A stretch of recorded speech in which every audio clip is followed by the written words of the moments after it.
मर्दाना कमज़ोरी क्या है, इसकी वजूहात क्या हैं और इसका इलाज कैसे मुमकिन है। उसका जो डिस्चार्ज है वो जल्दी हो जाता है, यानी पूरे का पूरा एक्ट है किसी भी तरीके से ठीक तरीके से नहीं। कमज़ोरी है वो हर एक में है, किसी में कम किसी में ज़्यादा, कोई बताता है कोई नहीं। प्रॉपर एक अल्ट्रासाउंड करते हैं जिसमें हमें ये पता चल जाता है कि इसके खून की नालियों में बेशुमार ऐसे लोग देखे हैं जिनके यहाँ गुर्दे ख़राब हो गए, जिनका एक इंसुलिन वाली नीडल लेके उसके ऊपर हम वो लगा देते हैं और उसके बाद फिर ओजोन। ये दोनों चीज़ें मिल के जो हमारा ऑर्गन है उसकी स्ट्रेंथ बढ़ा। अस्सलाम वालेकुम नाजरीन, मैं हूं आपका मेज़बान शम्सुल हक। आज के प्रोग्राम में हम बात करेंगे इरेक्टाइल डिसफंक्शन यानी मर्दाना कमज़ोरी। ये एक इंतहाई हसास मौजू है और हमारे माशरे में इस हवाले से बेशुमार गलत फहमियाँ पाई जाती हैं।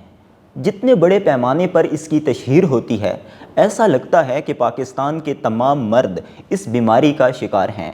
मर्दाना कमज़ोरी क्या है, इसकी वजूहात क्या हैं और इसका इलाज कैसे मुमकिन है, इस पर बात करने के लिए मेरे साथ मौजूद हैं रेडियोलॉजिस्ट डॉक्टर शहजाद करीम साहब। इरेक्टाइल डिसफंक्शन यानी मर्दाना कमज़ोरी, क्या इस बीमारी का कोई वजूद है या नहीं, या ये सिर्फ़ इंसान की ज़हनी हालत है, और कितने फ़ीसद मर्द इस बीमारी का शिकार होते हैं। बड़ा अच्छा सवाल आपने पूछा और ये बड़ा सेंसिटिव सवाल है। अब बात आपकी बिल्कुल ठीक है, ये इरेक्टाइल डिसफंक्शन या मर्दाना कमज़ोरी का बिल्कुल वजूद है और हमारी सोच से ज़्यादा लोग इसके मुतासर हैं। अच्छा, अब देखने की बात ये है कि ये बेसिकली है क्या और इसको हम डायग्नोज़ कैसे करते हैं। हम क्लिनिकली और मेडिकली इसको डायग्नोज़ इस तरह से करते हैं कि एक वो मर्द जो एक ख़ास एक्ट प्रॉपर तरीके से सरअंजाम नहीं दे सकता कि उसका अगला पार्टनर सेटिस्फाई हो, या उसका जो डिस्चार्ज है वो जल्दी हो जाता है, यानी पूरे का पूरा एक्ट है किसी भी तरीके से ठीक तरीके से नहीं हो सकता, उसको हम मर्दाना कमज़ोरी या इरेक्टाइल डिसफंक्शन कहते हैं। और इसका वजूद है, और मैं फिर दोबारा इसको रिपीट करूँगा, हमारी सोच से ज़्यादा लोग इससे मुतासर हैं। ठीक हो गया। अच्छा, ये जो इरेक्टाइल डिसफंक्शन या मर्दाना कमज़ोरी, इसकी तशहीर बहुत बड़े पैमाने पर होती है और ऐसा लगता है कि पाकिस्तान के तमाम मर्द इस बीमारी का शिकार हैं, लेकिन दूसरी तरफ पाकिस्तान की जो आबादी है वो इंतहाई तेज़ी से बढ़ रही है। तो क्या ये खुला तजाद नहीं है? आप सर ये सोचें कि अगर ये तमाम मर्द ठीक हो जाएं तो फिर क्या बनेगा। अभी कमज़ोरी के बाद ये आलम है, तो अगर सारे ठीक हो गए तो फिर हमारी आबादी कहाँ पे जाएगी। लेकिन मैं being on the medical side में आपसे ये कहूँ कि हमारे पास जितने जो लोअर सोशल इकोनॉमिक स्टेटस के लोग हैं, अभी देखिए कि हमारे पास जितने लोग जिनकी सोशल इकोनॉमिक स्टेटस लो है, उनके बच्चे बहुत ज़्यादा हैं, और वो लोग जो पढ़ लिख जाते हैं, जो अपर क्लास में या मिडिल क्लास में आ जाते हैं, उनके बच्चों की तादाद निस्बतन कम है। लेकिन इसकी वजह उनकी सोच भी है और सोशल स्टेटस भी है। लेकिन जो कमज़ोरी है वो हर एक में है, किसी में कम किसी में ज़्यादा, कोई बताता है कोई नहीं बताता। अच्छा, उसमें ये होता है कि जी हमारी कोशिश यही है, और हम सब की, आप बशमूल आपके लोगों को ट्रेनिंग यही है कि बच्चे अब इतने पैदा करें जिनको अब तालीम भी दिलवा सकें और जिनकी ट्रेनिंग भी हो सके, ताकि वो माशरे के लिए कल कारामद शख्स बने, बजाय इसके कि आप इतने सारे बच्चे हों जो पढ़े कोई भी ना और सब के सब एक बेरोज़गार फिरते रहें। अब ये तय तो हो गया कि इस जो बीमारी है ये वजूद है, तो अब मैं आपसे ये जानना चाहूँगा कि मर्दाना कमज़ोरी से क्या मुराद है। जी, मर्दाना कमज़ोरी से मुराद, जैसे मैंने आपसे अर्ज़ किया कि एक वो एक्ट जो हम सपोज़ मियाँ बीवी के अज़दवाजी ताल्लुकात हैं, एक बंदा अगर वो प्रॉपर तरीके से सरअंजाम नहीं दे सकता, यानी उसकी इरेक्शन इतनी स्ट्रॉन्ग नहीं होती कि वो एक पूरा एक्ट कर सके, नंबर एक। नंबर दो, अगर होती है तो उसका डिस्चार्ज इतनी जल्दी हो जाता है कि वो पूरा काम नहीं कर सकता। ये दोनों हिस्सों को मिला के, या दोनों में से भी एक भी, इसको हम टेक्निकली मर्दाना कमज़ोरी या इरेक्टाइल डिसफंक्शन कहते हैं। ठीक हो गया। अच्छा, ये जो इरेक्टाइल डिसफंक्शन मर्दाना कमज़ोरी है, बुनियादी तौर पर इसकी क्या वजूहात होती हैं? अच्छा, आमतौर पर समझा ये जाता है कि ये एक कुछ साइकोलॉजिकल इश्यूज़ हैं। मैं भी कि मेडिकल डॉक्टर जो कि हम इसको ट्रीट करते हैं, तो मैं आपको ये बताऊं कि ज़रूरी नहीं कि ये साइकोलॉजिकल ही हो, इसकी बहुत सारी वजूहात हैं, जिसमें वो हम इसका जब डायग्नोज करते हैं तो हम एक प्रॉपर इसका एक चेकअप करते हैं, प्रॉपर एक अल्ट्रासाउंड करते हैं, जिसमें हमें ये पता चल जाता है कि इसके खून की नालियों में बाज़ औक़ात फ़र्क होता है, बाज़ औक़ात शुगर लेवल ठीक नहीं होता, बाज़ औक़ात टेस्टोस्टेरोन लेवल ठीक नहीं होता, बाज़ औक़ात कोलेस्ट्रॉल लेवल ठीक नहीं होता। ये तमाम चीज़ें वो हैं जो इसमें ऐड करती हैं। सो ज़रूरी नहीं कि कोई साइकोलॉजिकल इशू हो, लोगों को इश्यूज़ बाकायदा से हैं और ये ट्रीटेबल हैं, ये सारे के सारे, और इनमें से अक्सरियत जो है वो ठीक हो सकती है। यानी हम ये कह सकते हैं कि जो शख्स फिज़िकली जितना फिट होगा उतने ज़्यादा चांसेस हैं कि वो इस बीमारी उसमें वो ये बीमारी नहीं होगी, क्या ऐसा ही है? जी, उसमें बिल्कुल चांसेस हैं। अव्वल तरीके से उसमें बीमारी होने के चांसेस कम हैं, और अगर उसको बीमारी ये है भी है तो उसके रिकवरी के चांसेस उस बंदे की निस्बत जो फिज़िकली फ़िट नहीं है उसमें ज़्यादा है। यानी अगर फिज़िकली फ़िटनेस जो है वो इस बीमारी से निजात में भी और अर्ली रिकवरी में भी दोनों में काम आती है। मर्दाना कमज़ोरी की कितनी इकसाम हो सकती हैं? उसमें हमसे पास जो ज़्यादा लोग आते हैं वो आते हैं साइकोलॉजिकल के हिसाब से, मतलब किसी को कोई ऐसा इशू है कि उसके ख्याल में वो ये काम नहीं कर सकता। और नंबर 2, बहुत सारे लोग ऐसे हैं जिनको बाकायदा फ़िज़िकल प्रॉब्लम्स हैं जो हम डायग्नोज़ कर सकते हैं, जिसमें हम ये देख सकते हैं कि इसकी वजह क्या है। अगर आप वजह डायग्नोज़ कर लेंगे तो आप उसको ट्रीट भी कर लेंगे। अच्छा, मर्दाना कमज़ोरी किन लोगों में पाई जाती है? ज़्यादातर उन लोगों में पाई जाती है जिनकी डायबिटीज़, जिनको अनकंट्रोल्ड डायबिटीज़, जैसे शुगर कंट्रोल में नहीं आती, ब्लड प्रेशर कंट्रोल में नहीं आता, जिनकी प्रॉपर एक्सरसाइज नहीं है, जिनकी डाइट ठीक नहीं है, जिनकी वॉक प्रॉपर लोग नहीं करते।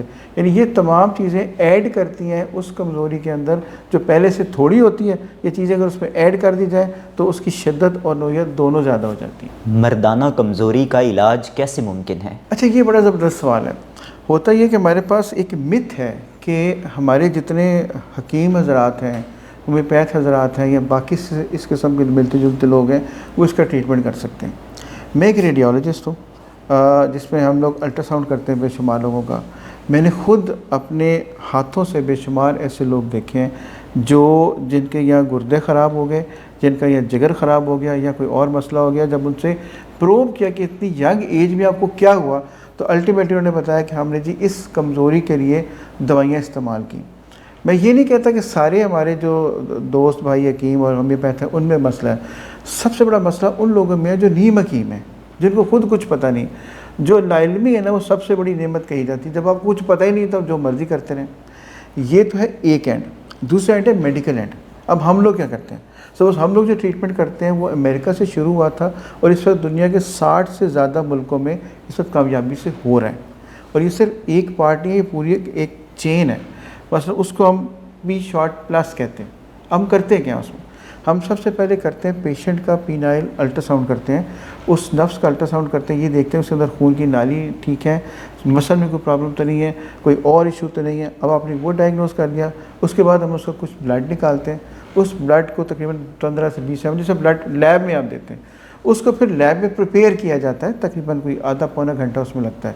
उसके बाद उस चंद मखसूस मकामात पे हम जो हमने अल्ट्रासाउंड पे डायग्नोज किए होते हैं, एक इंसुलिन वाली नीडल लेके उसके ऊपर हम वो लगा देते हैं। और उसके बाद फिर ओजोन होती है, ऑक्सीजन, फिर वो लगा देते हैं। ये करती क्या है? अब होता ये कि जब हम ब्लड के वो प्लेटलेट्स लगाएंगे तो उससे क्या होगा कि जब मसल बिल्डिंग शुरू हो जाएगी। मसल बिल्डिंग कैसे होती है? जैसे आपकी बॉडी बिल्डिंग में बिल्डिंग शुरू हो जाती है। ओजोन बेसिकली ऑक्सीजन है, वो क्या करती है? वो खून की रवानी बढ़ा देती है। ये दोनों चीज़ें मिल के जो हमारा ऑर्गन है उसकी स्ट्रेंथ बढ़ा देते हैं, और यही उसका इलाज भी है। इसके अलावा हम बीइंग ए मेडिकल पर्सन, हम उस पेशेंट के testosterone levels, cholesterol levels, uric acid levels, एक एक चीज़ को चेक करते हैं ताकि साइड पे अगर कोई चीज़ ख़राबी है तो उसको भी ठीक किया जाए। और उसके बाद हम उसको गाइड करते हैं कि आपने डाइट क्या लेनी है, आपने एक्सरसाइज क्या करनी है, आपने वॉक क्या करनी है, आपने क्या लेना है क्या नहीं लेना। जबकि आपने पहले बात की थी कि सिर्फ एक कमज़ोरी के साथ एक इलाज ही नहीं चाहिए, उसकी एहतियात भी साथ चाहिए। ठीक हो गया। अच्छा, इस बीमारी में उम्र का जो है वो कितना किरदार है? आप यकीन करेंगे, जो मुझे शुरू में हैरत होती थी कि यंग एज से लेके 20, 22, 25 साल से लेके 60, 70, 80 साल के लोग मेरे पास आते हैं।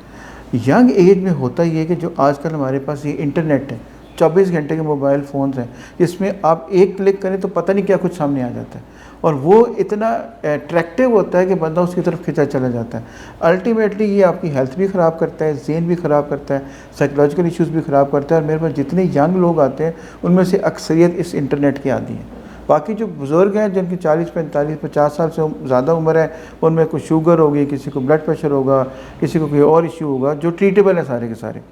लेकिन फिर आपकी बात मैं रिपीट करूँगा कि ये अक्सरियत इसकी ट्रीटेबल है, इसका इलाज किया जा सकता है, इसको ठीक किया जा सकता है और इस बीमारी से निजात पाई जा सकती है। अच्छा डॉक्टर साहब, हम जितनी भी हमारी अब बात हुई है तो हमें ऐसा लगता है कि जो तमाम बीमारियों की जड़ है, जो हमारा लाइफस्टाइल है, उसकी वजह ये है।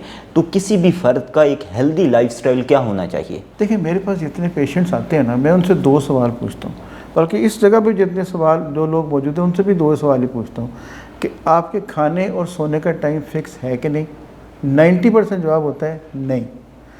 आपकी रेगुलर एक्सरसाइज, लफ्ज़ रेगुलर है, रेगुलर एक्सरसाइज या वॉक है कि नहीं, इसका भी 90% जवाब होता है कि नहीं।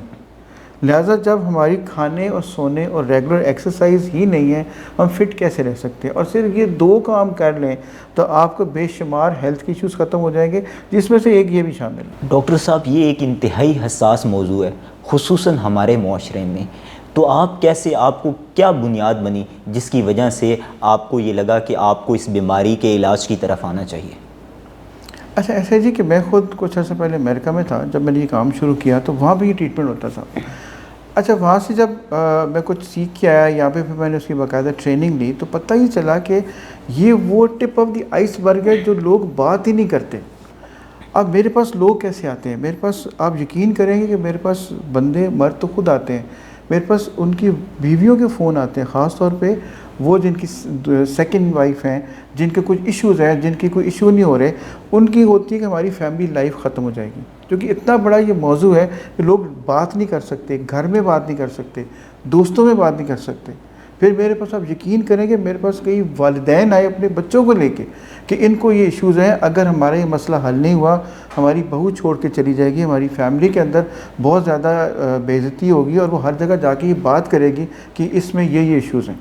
सो मुझे एहसास ये हुआ कि ये कोई ऐसी नेकी का काम है कि हम लोग इसमें फैमिलीज़ को बचा सकते हैं, लोगों के घर टूटने से बचा सकते हैं, हम लोगों को सपोर्ट कर सकते हैं, क्योंकि ये एक ऐसी चीज़ है, ऐसा टैबू है कि लोग अपने दोस्तों में भी बात नहीं करते। तो उनको कोई वजह नहीं मिलती, वो उनको जगह नहीं मिलती हम कहाँ पे जाएं। फिर वो किसी हकीम के पास जाएंगे, किसी ऐसी जगह पे जाएंगे जिन लोगों को ट्रेन भी नहीं है, पैसे भी खर्चेंगे और अपनी सेहत भी ख़राब कर लेंगे। तो फिर मैंने यही सोचा कि इस काम को हम प्रोफेशनली बाकायदा सीख के क्यों ना शुरू किया जाए, शायद इससे लोगों का भला होना शुरू हो जाए। डॉक्टर शहजाद करीम साहब, प्रोग्राम में शिरकत के लिए आपका बहुत शुक्रिया। मैं उम्मीद करता हूं कि हमारे वो नाज़रीन जो इस बीमारी के हवाले से जानना चाहते थे, ये प्रोग्राम उनके लिए इंतहाई मुफीद साबित होगा। हमारा ये मिशन है कि आप सेहतमंद और खुशियों से भरपूर ज़िंदगी गुजारें। इस प्रोग्राम के हवाले से अपना फ़ीडबैक कमेंट बॉक्स में लिखिए। अगले प्रोग्राम तक दीजिए इजाज़त। अल्लाह हाफ़िज़।